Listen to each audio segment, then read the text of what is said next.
license and registration, he can sense your aggravation. On the head of the fallen angel. When the world is muttering under the floorboards, stomp even louder. Time. Let them know you are alive today. Or unhum.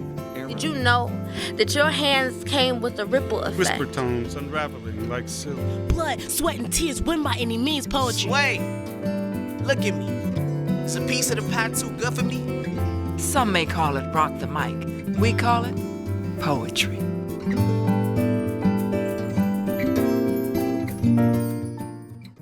This beating in my breast assures me that I am alive, tells me I have survived, and as such, calls me to maintain more than vigil.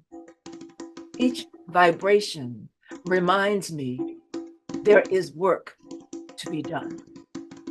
This beating is a clarion call from my own private metronome, divinely assigned by the universe as mine. I am grateful each dawn to know she requires more of me. For when the world would say, rest, she reminds me that, like she, I must go on. Like winged birds in flight, my strength must not waver. My vision must remain clear, for many are the snares ahead and below, which would distract me.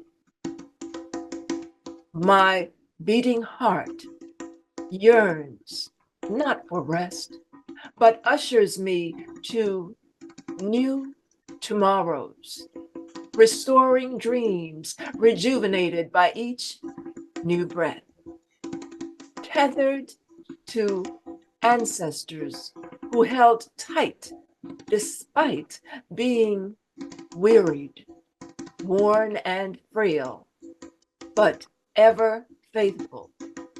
Each heartbeat, vibrant as ever in my soul, connects us as one.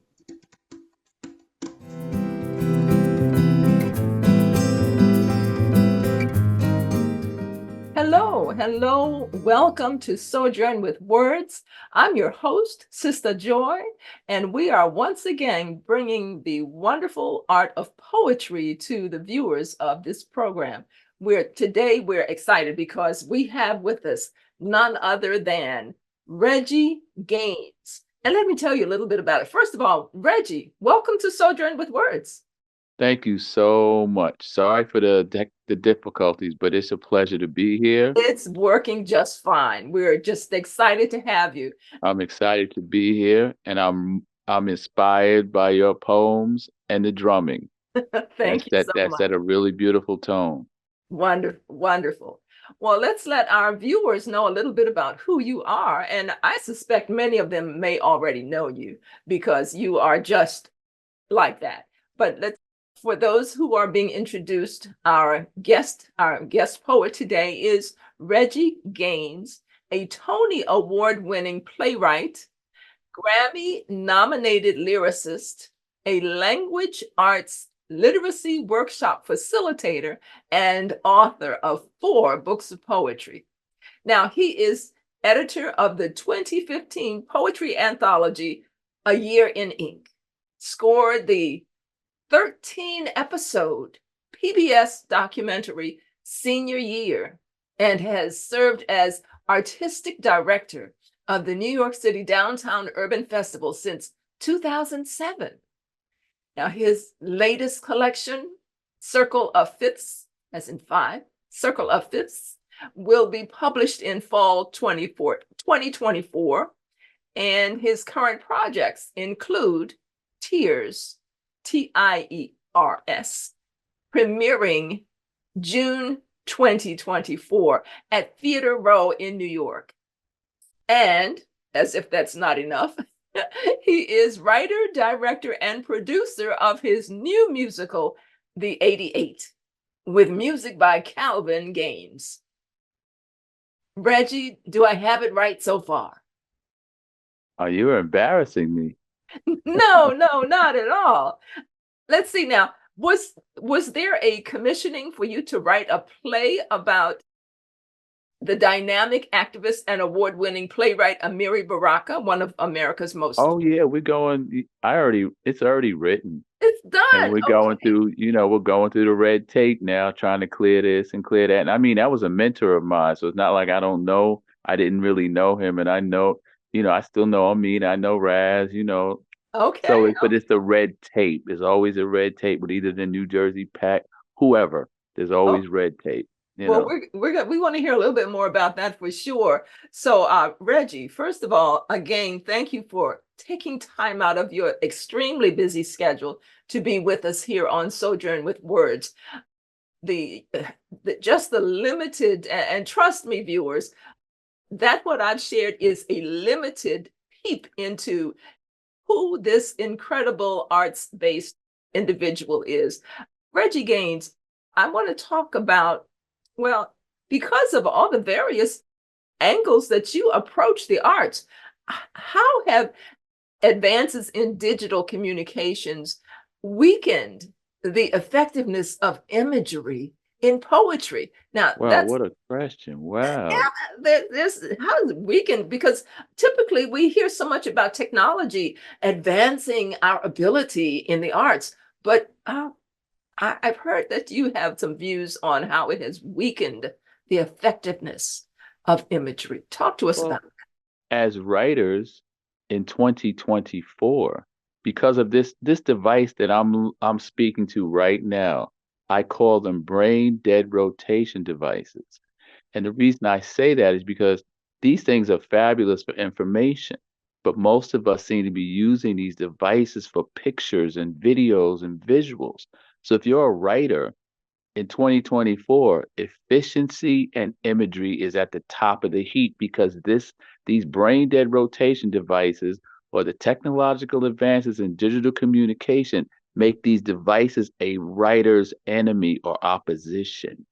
I got How you. often you're a poet, Joy, Sister Joy. How often have you been at poetry readings and someone's reading a poem, and next thing you know, you see the light of somebody's phone Yeah. pop up or somebody's phone is ringing. All right. So now as a writer myself, one of my main, and this has nothing to do with creativity. One of my main focuses, I need to keep those digital devices off. If I'm going to stand up in front of a group of people and read poetry or it's theater or it's a lecture or whatever it is at this point, I need to have something happening that the audience are not grabbing for their brain dead rotation device.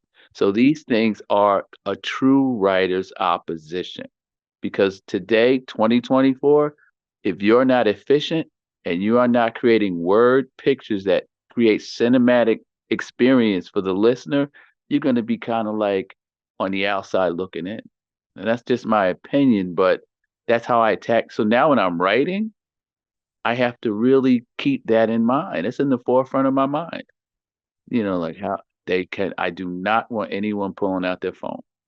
Well, I mean, all we need to do is just to look at one social media app, looking about Facebook. I'll just call it what it is, Facebook.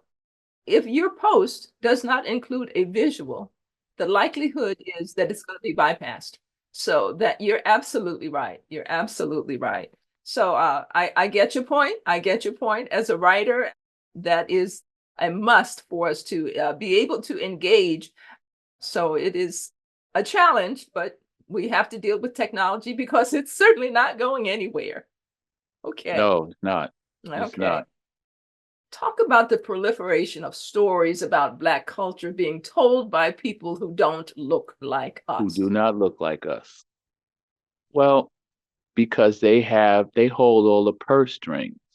They're cutting the checks, they're producing. And so what they're trying to do is find the lowest risk investment possible. All right. And so if they feel that's to be safe, they need to control the stories being told that they're trying to sell tickets to. And so you got too many people telling our stories in convoluted ways who are the ones that are producing these projects. Like even The Wiz just opened up last night, a revival of The Wiz. Now it's a black production, black director, it's black, but the people who cut the purse strings are not black people. The people that own the theaters are not black people. So at this point in time, and it's been happening forever, and I guess if I owned a bakery, I was a sole owner of a bakery, I was selling bread, that would be my mindset. This is mine. I own this. This is my theater. This is my block. All right. So the people are telling our stories who do not look like us are the ones that own these theaters. And in a business sense, it's almost impossible to blame them. They're trying to pay rent. They're trying to keep the lights on. So, but it's still not a positive thing that they're telling our stories. And we don't have enough. Here, you just mentioned Amiri Baraka, Sistah Joy. Anybody knows anything about Amiri, he'd get up on the stage, read poetry, whatever, but he would never leave the stage without saying, we need a Black united front. Where are our newspapers? Where are our Black magazines? Where are our Black theaters? Where are our Black television? This has been going on from the time I ever heard him speak. And so by creating these Black united fronts, we kind of have more control over our stories. But if we have here, I have to go into a theater with a really great play in June. All right, Theater Row, 42nd Street and 9th Avenue, in the heart of Manhattan. I don't own that building. The festival has to pay rent. All right, they can cut it. They can let us come in when they want to, but we don't own that. If that was owned by a Black person, a proliferation of Black plays and musicals would be going on. There's not a Black-owned theater in Manhattan, in Broadway. I shouldn't say Manhattan. There's not a Black-owned institution in Manhattan that's owned by Black people. And it's 2024. So that's a challenge for those who do have the purse strings and may want to address that, but we do have to acknowledge that we want to be a part of the world. We want to be a part of the country, and it is important for our messages to get to all components of our community, whether it be the nation as a whole, or the state in which we live, or even the community in which we reside. But I totally agree that it is important for the decision makers to be at the table, and those decision makers should be a part of the community being represented. You just hit it on the head. You have to start in the community. You have to start where you live. All right. If you're going to have a play or a poetry reading, if you don't have the people who live a block, 2 blocks, 3 blocks, 4 blocks from where you live, if they're not supporting you, how do you expect it to blow up? Right? Community, grassroots, community, united fronts. If I'm doing a play or a poetry reading, you can believe my next door neighbor is going to get a flyer, and the person next to him. Or if I'm living in the projects, a condominium complex, everybody who's where I live, they're going to know what I do. They're going to know when I have an event. And not that I don't expect them to support me, but because we're in this community together, that kind of makes us a team. Like if somebody's trying to break into my neighbor's house, I would be a lousy human being if I wasn't trying to call the police or go check or help, right? So in the artistic endeavors, why can't we do the same thing? Like, yo, I got a reading coming up, but it's a musical, or here, the church does it, all right? The church does it. Churches are putting on plays and, selling out. Here, I can't do the church because of the nature of the material. Contextually, churchgoers are not necessarily going to be inclined to come hear my poems or listen to my plays, but that's the role model. All right. That's the template that we all should be looking at. If the church is having a play here, if they're doing the Amen Corner, they expect everybody who's in the church to be up in there. If the Nation of Islam had a play about, even if it was assassinating Malcolm X, they would expect their parishioners, all the FOI, to be up in there. So at the end of the day, does our community support our artistic endeavors? All right. Very, very true. Essential. And that's true. That's a message that I attempt to convey in the various communities where I am here in the DMV, DC, Maryland, Virginia area. The artists often focus exclusively on their art. But if you're not taking the art to the community, then you're missing the mark, because we don't perform for one another as artists. We hopefully are performing to enrich our communities and to convey our views and to exchange with the community as well as a whole. So thank you for that very important and salient message. But now I understand that you have a connection with the Nuyorican Poets Cafe. And I understand it opened back in 1989 or 1990. Talk a little bit, because those of us down here, we hear about the Nuyorican poets and the Nuyorican Poetry Cafe.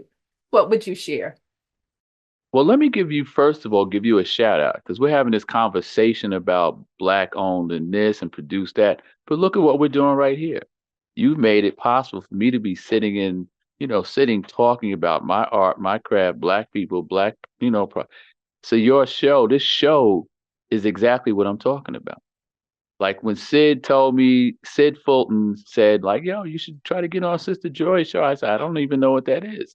Right. And she schooled me. I was like, oh, I would do that in a minute. So you're exactly what I'm talking about. But anyway, so now back to the Nuyorican. When I was in college, I played on the tennis team. And I was trying to get during the season, I was trying to get as many easy units or hours of study as possible. So I took a Black writing class, Black women's poetry, no less.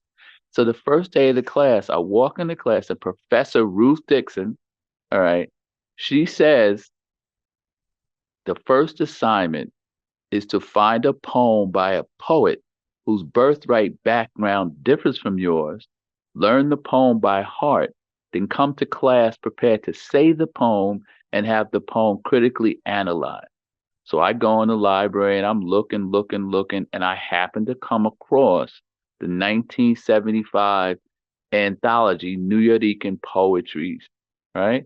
And I'm just leafing through the book and go through the index, and I come across a poem called La Metadona Esta Cabrona by Mikey Pinedo. And I started reading. I said, oh, I got my poem for the class. I had to actually call back from California to my friends in New York to get it transcribed, some of the Spanglish and some of the Spanish stuff. But that's how I got my start. That was my introduction to poetry. And that was 1984. 6 years later, I'm in New York at the Nuyorican Poets Cafe reading in the open mic. And it had just reopened. And without that place, Miguel Algarin, the founder, without that place, I would not have had a life in the arts. So it's very, very important institution, and that's how, without that institution, that building that was there primarily for poetry, I wouldn't have a life in the arts. That's why it's so important. I won a Grand Slam champ there in the early 91, 92, and it just kickstarted.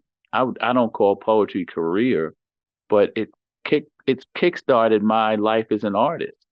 So it's very, very important. Plus, it's an institution that still exists all these years later. Absolutely. Well, listen, time is getting away, and we want to hear some of your poetry. Before we do, can we get your contact information for our viewers to be able to reach out and connect with Reggie Gaines? My email is regegaines@gmail.com. I can also be contacted at the Downtown Urban Arts Festival, New York City. So it's DUAF.NYC. And there's a website and everything. So I can be contacted in those two ways. And then I have someone created an IG page for me related to my new play Tears. So I could be contacted on Bidwist72. It's an Instagram page. Bidwist, the card game. BIDWHIST 72. Yeah, all right. So that's about it, though. Okay. Well, we're excited to have you. Time is ticking. So we now want to hear some poetry by Reggie Gaines. Okay. Sorry, Sistah Joy. Go ahead. No, I was just asking, what do you have for us today? I got everything. But here, because it's in celebration of National Poetry Month, I'll begin and pay homage to Amiri Baraka.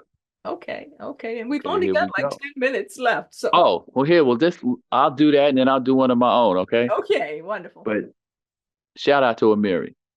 Everything we don't understand is explained in art.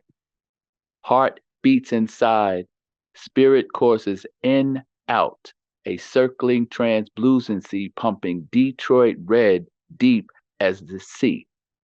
And he who has bitten us is bitter, and he who has bitten us is bitter. And from that wound pours Malcolm, little by little. Amiri Baraka. This is in celebration of the 50th anniversary of hip hop. It's called I Know What I Like. I know what I like, not who's the best. Rakim the message a tribe called Quest. I know what I like, not who's the best. Ex-Clan brand Nubian, Dougie Fresh. Bambaataa took sounds off a South Bronx block, snatched a sample from Kraftwerk, made the planet rock. Cool Herc came from Kingston, brought the bass and the boast, mixed Jamaican dub poetry with prison toast. Grand Wizard Theodore masters Kaz and Flash was in it 'cause they loved it, not for no cash. Made mad people party in the projects and the parks from daybreak to dusk to way past dark. B-boys lace linoleum all up in the street, spinning on craniums, breaking to the beat. Bodies got sore, crowd screamed for more, crew called Sugar Hill up a bus through the door.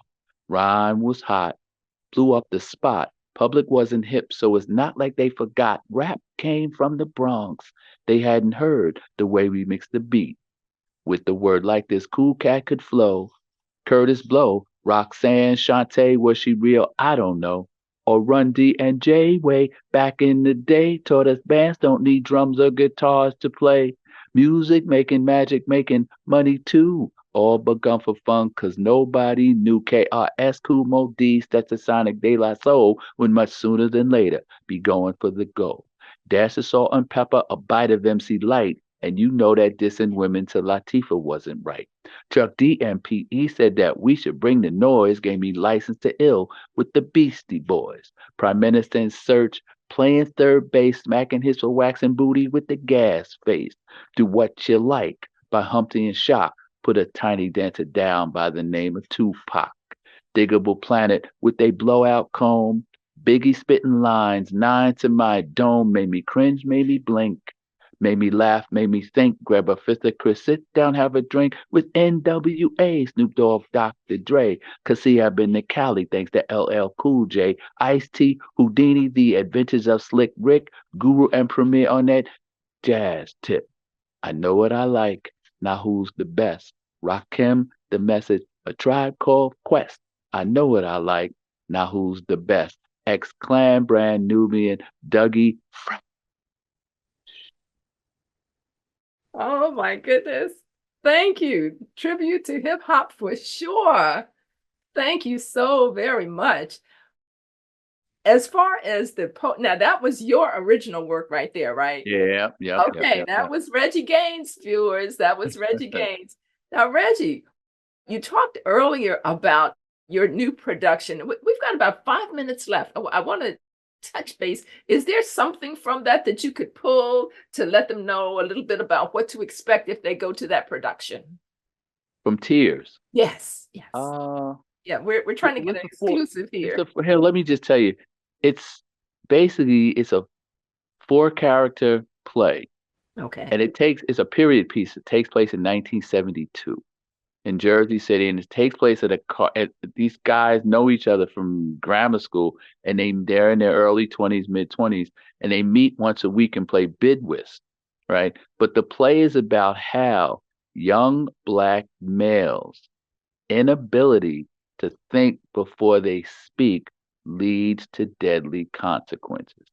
And so doing these verbal gymnastics and doing the dozens, playing the dozens and cracking and snapping on each other and trying to one-up each other with their verbal skills, it leads to something violent.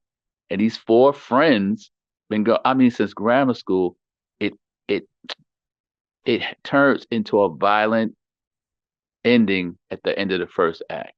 And this The is something second that, act takes place on a prison tier in Rahway, New Jersey, where this guy who killed his friend is now on a tier with 3 other inmates who have murdered someone they love, and it's all based on them not thinking before they spoke.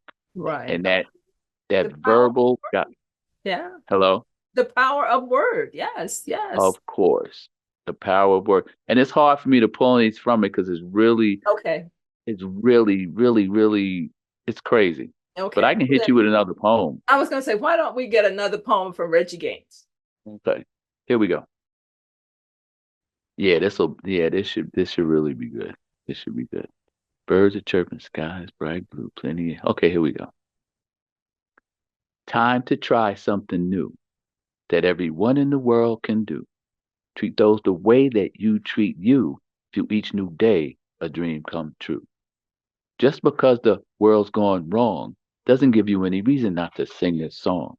Birds are chirping, skies bright blue, plenty of people doing worse than you. Homeless, hungry, suffering from disease. Seems every morning we should hit our knees, pledge praise to the power who provides us air. Stop moaning, groaning about your despair. Care about your loved ones, care about yourself. Forget about fame and a world where wealth rules the way we think what we believe, causing pain, shame, so many degrees. For those they've lost and still might lose, you got a choice, but will you choose? Hate over hope, dope, death, despair. It really won't take much to show the world we care. A simple handshake, a mile-wide smile, you'd be surprised. It lasts a while. Style's not substance, what glitters not gold. Hunger, hatred, man, it's getting old. Time to try something new that everyone in the world can do. Treat those the way that you treat you. View each new day a dream come true. I said time to try something new that everyone in the world can do. Treat those the way that you treat you. View each new day a dream come true. Thank you, Reggie Gaines. Oh my goodness, we are blessed by your offerings today. And that is certainly a message that if we could proliferate it around the world, we would change the trajectory of what is happening. And it's so needed. But Reggie, thank you so much for being a guest here on Sojourn with Words. And I'm going to have to give Sid a call and say thank you for directing. Oh, but thank you. I'm sorry for the IT problems, on my end, but thank you so much. Everything worked out clearly. And keep doing what you're doing, sister. Well, this is year 19 for us on Sojourn with Words. And that's we have no intention of going anywhere. Prayerfully, who knows, we may find another co-host to come in and be a part of this family. But we're excited and honored that you're now a part of the Sojourn with Words family.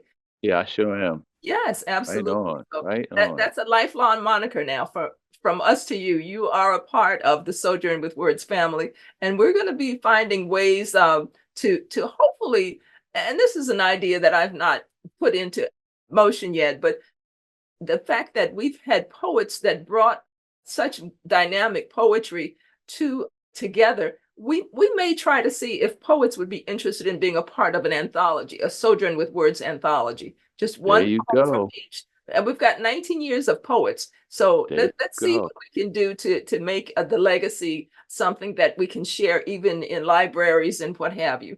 So many times people just don't know where to look for poetry. But we're just thrilled that this medium that we've now been able to do through technology, through the Zoom, it's just something that poetry makes a difference in lives. It elevates lives, it connects communities, and we know that this is what we want to do. So that closes us out today on Sojourn with Words.